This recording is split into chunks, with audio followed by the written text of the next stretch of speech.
Helen from Hella the Cake, and today we're going to be doing some mermaid cakesicles. I've made these plain bases in another video, so if you want to follow along, check that out. I've taken a digestive biscuit and I've popped it in a bag and I've crushed them until I get crumbs. Now heat a little few candy melts into a dish until they're nice and smooth. Place them on top of the cakesicle and sprinkle the crumbs over the top. Simply remove any excess by turning it on its side.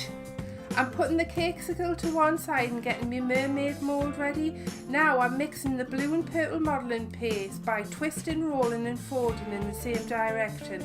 I'm doing this so that the two colours are evenly mixed. I'm popping the mixed paste into the mermaid mould and then removing it. I haven't done this in the video, but a handy little tip is just to pop some Trex into the mould beforehand, and this will release it easier. All I'm doing now is picking up a little bit of edible gold dust onto a brush and then dusting the scale and tail. This will enhance the look and make it look pretty.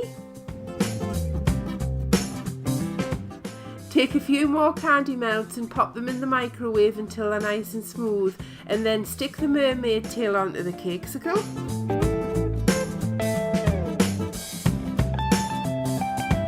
I'm moving on to making the shells, so pick up some white modelling paste and place it into the mould, then remove it and stick them onto the cakesicle using the candy melts again.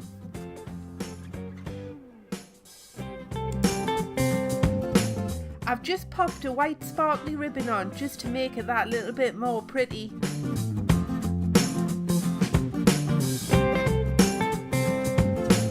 And here are the finished mermaid cakesicles. If you're interested in more designs, make sure to like the video, don't forget to subscribe and turn that notification bell on. Until next time.